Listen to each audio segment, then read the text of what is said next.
Hey folks, how you doing out there? You might have seen, and I tried to get this video going a little bit. Was having some computer issues or Facebook issues. I don't know. I don't know why it's so hard to go live with Facebook, and I keep on threatening that I'm going to do most of my live work on YouTube, and I don't do it because I do like the idea of engagement to the degree that it's available here. Um, Today we're gonna have a little fun. So if you didn't watch the other video, I'm sorry that I came in hot. I'm gonna relax a little bit here and tell you about something nice and fun. First off, hello. I know I've been away a little bit since kind of the New Year times.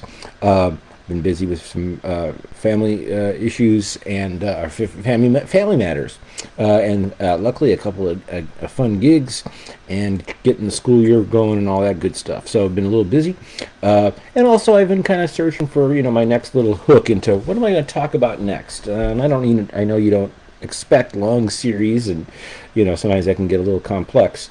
But so I was just kind of away and just posting text wise, and then. I was walking home today. As you can see, my face is even more red than usual. After some kind of unseasonable weather around New Year's, and now this last week, we are getting back into colder temps here in Chicago, and it looks like the next week is going to be crazy cold. I see some minuses, not wind chill, but just -0 Fahrenheit coming up. So I hope that doesn't throw anybody off here in this area. You might see some schools, decide to close. Who knows? But anyway, walking home, freezing my face off, all right? And I was like, what would be a good one to talk about? And I started thinking about it. In years past, part of my evolution in whiskey, and we're going to talk a little bit about evolution too here tonight. I'm not going to keep this too long. In years past, when I was, cold weather whiskey, right away I would always think of maybe peated Scotch would be my favorite thing. The fire kind of gives you a little bit of nice little vibe, all that kind of stuff. The smoke, but in recent years, along with just kind of getting more of a fascination in rye in general. When this cold weather hits, I really find that the spiciness and sometimes the kind of spicy, sweet flavors that rye has to offer really is great on a cold, warm night. And a cold winter night. And if you can find one that has a thick mouthfeel and maybe is finished with some other things we think of in cold weather, even the better. And as I was walking home, freezing my face off, as I said, I thought, I know just the one that I want to talk about. It's one we've talked about before, but not really, really in depth. We're going to talk about from the Barrell company, Barrell Craft Spirits. It's not Barrell, it's Barrell Craft Spirits. We're going to talk about the Seagrass Rye. And I'm going to have a little sip of it right now.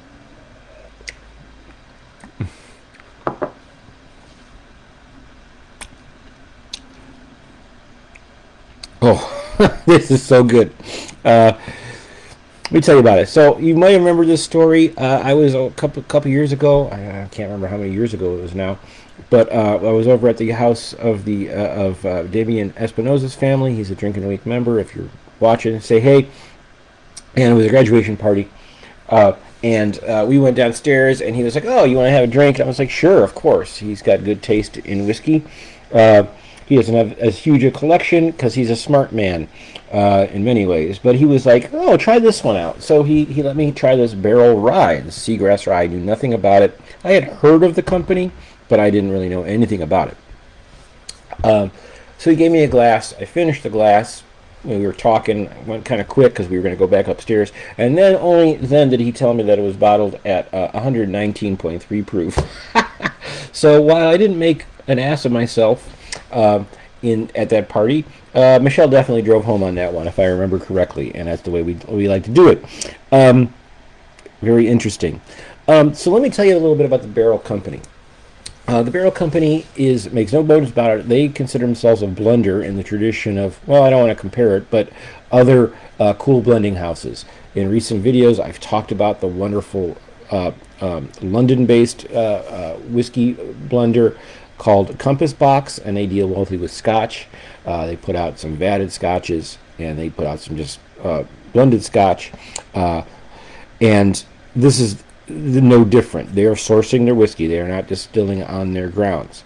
And maybe, again, in terms of evolution, I used to maybe, frown on that a little bit. But now I'm learning that just like the wonderful Duke Ellington, I think, said, there's two kind of music, good and bad, and I like the good kind. There's good blending and there's bad blending. And this example from Barrell is definitely one of the good ones. So what is this company doing? This company is essentially purchasing tons and tons of barrels of different whiskeys from around the globe, perhaps. Maybe just the United States, but let me see, they might even say it. Yes, they buy barrels of different types of whiskeys that use different distillation methods, barrels, and aging environments. Okay, so they're not just throwing something together. They're not looking for a consistent product like you might think of in a blend like Johnny Walker or something like that, or Dewar's. No knock on that. I like some of that. And when we're talking about the big bourbon companies here, they're not really blending anything. They're kind of using one type of their distillate. We also know that a lot of producers will source whiskey from all over, much of it being MGP, which is an Indiana company.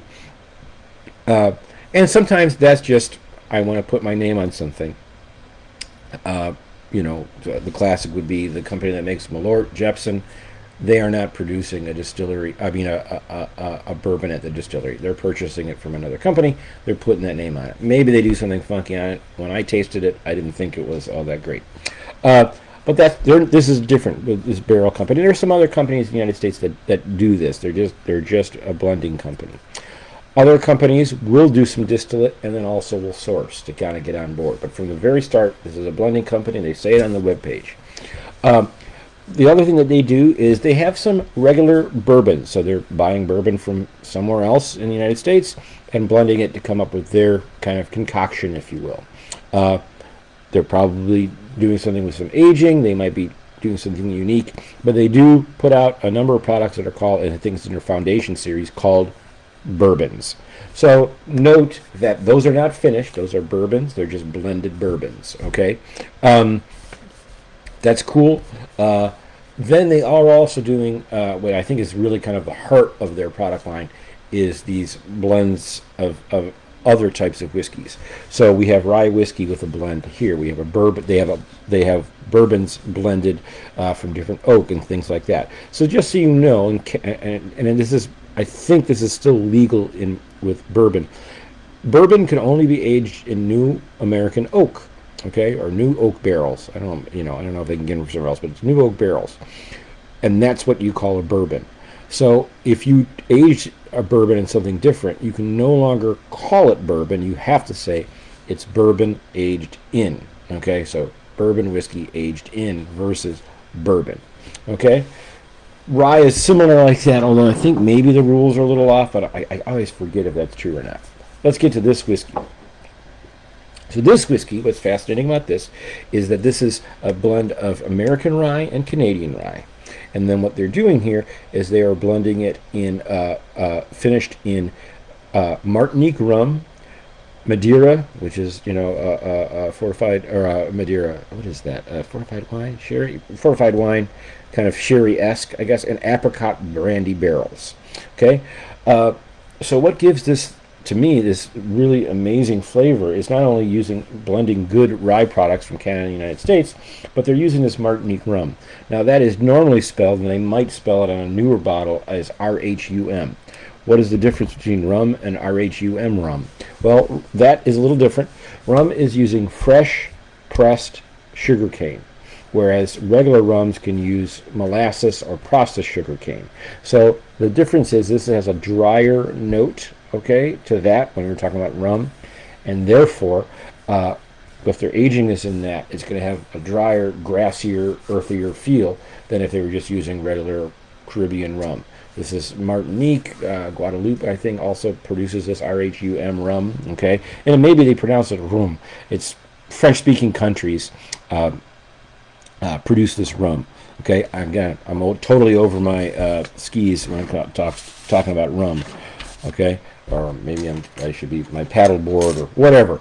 But that's the thing here. So when we're talking about this, these has been finished in, again, Canadian American rye, finished in Martinique rum, Madeira, and apricot brandy barrels. And what I find so fascinating about this is that you can kind of get all three of those notes in addition to just very nice, solid rye flavor. On the nose, you definitely can get some notes of brandy there. And this is why it's so great in this cold weather. Definitely get the rum. And, Madeira, like I say, I know what that is, but I know what it is when it's in Scotch, but it's all there. On the nose, we're getting butterscotch, a little bit of a hint of chocolate, somewhat of a fruity flavor. Also a little bit of earthiness. Okay, so again, rye is not, we're not talking about grasses. They're not taking grass and mulching it up and making whiskey. But there's that nose there. Also, grass is more like, tall field grasses.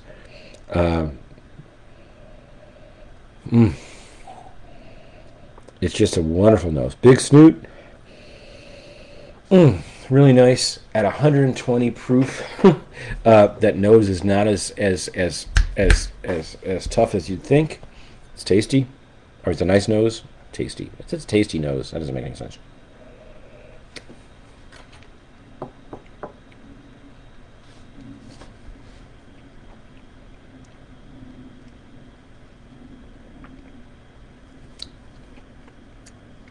This is just an extremely balanced, but really powerful.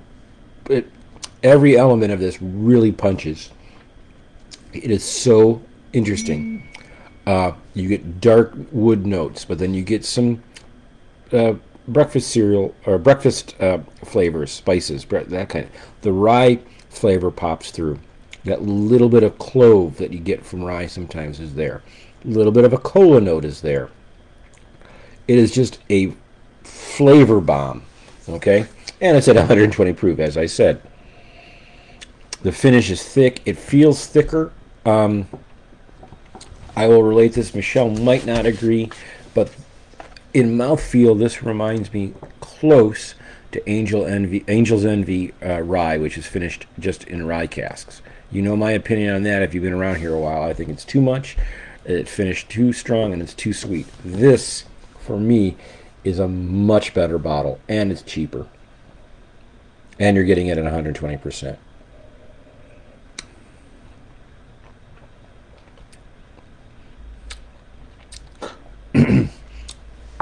They have a bourbon that's finished in Mizunara oak casks and other things. That might be my next. So bourbon whiskey finished.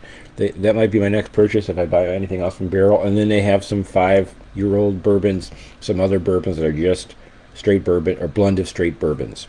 Really cool stuff. The only other one I've had one of their bourbons once, not the one I'm talking about, the finished one, but I had one of their bourbons. It's been a while. Comedy Bang Bang, folks, if you know that. It's really nice. I'm going to put a little, grab my shot glass. I have some fresh, clear, filtered water. Put a couple drops in to knock it down. I really like this company, like the product. I'm going to put a link to their website. They have a real clever kind of modern website, and I like it because they're quirky and they're doing some modern looking things, and it might be a little bit of kind of classic in terms of the all bourbon world, but it's not over the top, and you can still tell, at least from what this bottle has in it, that they're taking their work seriously. So very interesting. Okay, let me take a little snoot of this with the water.